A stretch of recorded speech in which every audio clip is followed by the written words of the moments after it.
bago ba kayong ginto at lumang mga alahas, mga gamit na hindi na kailangan, kumonsulta sa tinatawag na pickers para ang mga tagong yaman sa inyong tahanan mapakinabangan at pagkakitaan.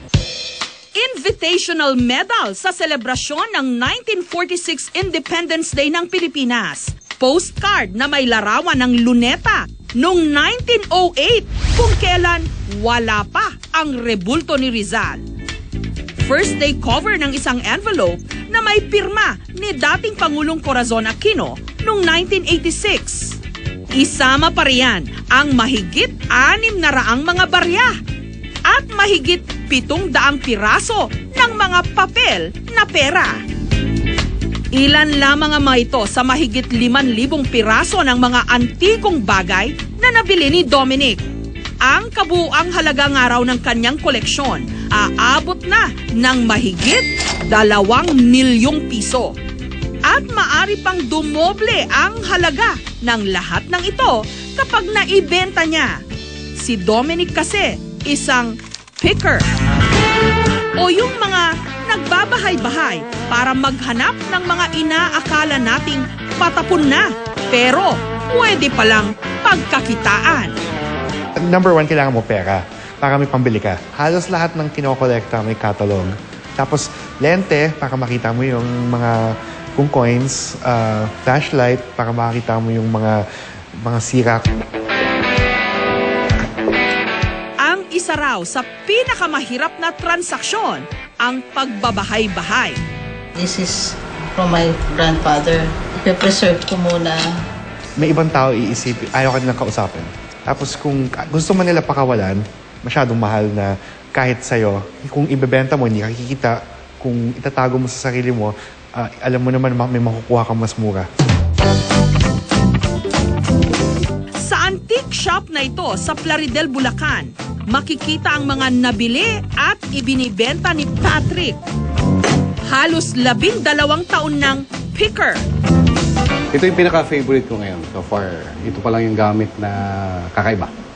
1800s ang disenyo raw nito. At taong 1960s nung nagawa.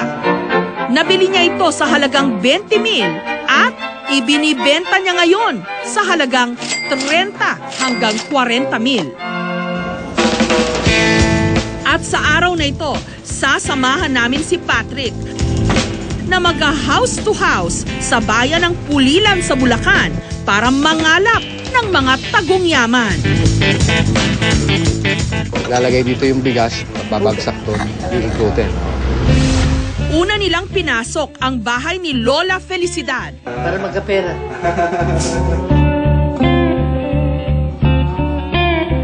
Ito yung kabyawan. Agad nilang nakita ang isang kabyawan o panggiling sa tubo na yari sa bato. Sa klase raw ng batong ito, maaring nasa 70 taon na raw ang tanda nito. Sabi nyo na 20 million tawad, 30,000 ako. Nagtawaran muna sila sa presyo hanggang... Tanong nyo muna yung mga kapatid nyo para... Itatanong ko pa nga sila. Yung mga nagla-landscape, pag nagbenta sila ng ganito, more on accent na lang sa garden. Isa pa sa gusto na raw idispatcha ni Lola Felicidad ang mga babasaging basong ito. Wala ka bang Voltes 5 dyan? Baka may Voltes 5 kang kwan. Ha? Yun, mahigit 6 million Voltes 5 yun eh. Ba't yun yan? Pagkara ng nyong. Pangalan pa. April 25, 1933. Kasi nagkaka-value pa to dahil nag-survive siya ng 80 years.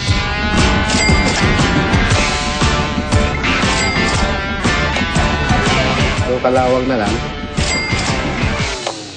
Matapos ang ilang oras, Bali, nasarado na namin 4,000. Maraming salamat at siyensiya ako nagkaroon ako ng pera. pero masaya rin sina Patrick dahil doble raw ang presyo kapag naibenta ito sa mga kolektor. Subalit hindi lahat pera ang tingin sa mga collector's item. Itinuturing din nila ang mga ito bilang pilas sa kasaysayan. Si Pastor Jerry, pinamanahan ng kanyang amang veterano noong World War II, ng isa raw katana o samurai sword. Halos nababalot na ito ng kalawang dahil sa kalumaan. Kapansin-pansin din ang mga disenyo, katulad ng mga bulaklak at dahong ito. Meron din itong kadena sa kanluban o cover na tila yari sa brass. May mga hugis diamante ito sa gitna, pero natatanggal na ang ilang parte sa hawakan. Nung buksan, may mga nakaukit na tila mga letra at numero sa salitang Hapon.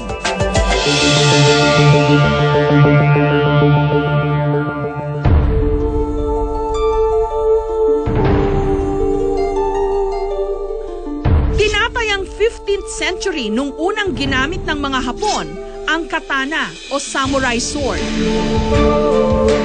Matataas na pinunong mandirigma o samurai kung tawagin ang gumagamit nito sa pakikipaglaban.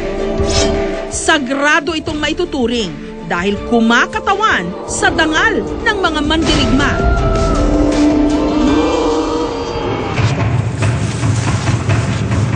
Taong 1945 nung nakuha raw ito ng ama ni Pastor Jerry sa isang sundalong Hapon sa Montalban, Rizal. Father is a soldier. Mapping up operation, nakakuha niya ng pansin, mayroon isang nakusubasog na Japanese soldier. Ang attention, nakita niya yung samurai. So, tinigilan niya. Habang yung mga kasama ay tumatakbo, kinuha niya pagkatapos ibinaw niya. Hanggang ibilin na ito sa kanya bago ito binawian ng buhay. Batid man ni Pastor Jerry ang halaga nito sa kanyang ama bilang veterano ng gyera, wala siyang balak itong itabi o ipagbenta. Sa halip, gusto niyang maibalik ito sa tunay na may-ari. Dahil dito, pinasuri muna namin sa isang samurai sword collector kung katana nga ba ang hawak ngayon ni Pastor Jerry. Masasabi ko na siya yung tinatawag na Showato. Showato, ito yung mga swords na gawa ng era na yon. That is between 1923 to 1989. Yung makikita mo rito is ito yung sakura or cherry blossoms. Ito naman yung kuchigane. Mahirap natin malaman talaga kung anong klaseng blade to kasi medyo nangalawang na siya, no? Pero meron mga sword polishers na pwedeng ibalik sa pristine condition tong blade na to. Pero medyo mahal yung magagastos. Posible rin daw na isang matangkad na tao ang nagmamay-ari nito. Kung si Aldwin ang tatanungin, maaring umabot ng 20 hanggang 40,000 piso ang halaga nito ngayon. Pero napansin niya ang isang mahalagang parte na nawawala, ang tassel o palamuti sa dulo ng hawakan nito. So ito yung putol na tali. Ito yung nagsasabi na kung anong rank ng officer ang may-ari nito. Ang mga nakaukit naman sa katana, ipinabasa namin sa isang Japanese professor sa UP Asian Studies.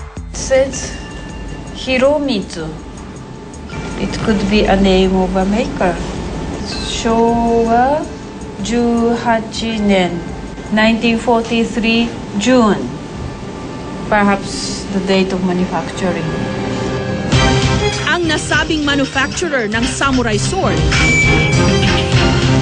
isa pala sa mahigit 200 swordsmiths o gumagawa ng katana sa probinsya ng Seki sa Japan noong World War II. Sa kabila nito, minabuti pa rin ni Pastor Jerry na dalhin ito sa Japanese Embassy sa Maynila. Bagamat hindi kami pinahintulutan na kuna ng pagsusuri, ipapadala ang litrato ng samurai sword ni Pastor Jerry at pilit nilang tutuntunin ang tunay na nagmamay-ari nito. Dahil dito, umaasa si Pastor Jerry na sa lalong madaling panahon, maibabalik ang katanang ito sa pamilya ng sundalong Hapon na katulad ng kanyang ama, nakipaglaban din para sa kanyang bayan.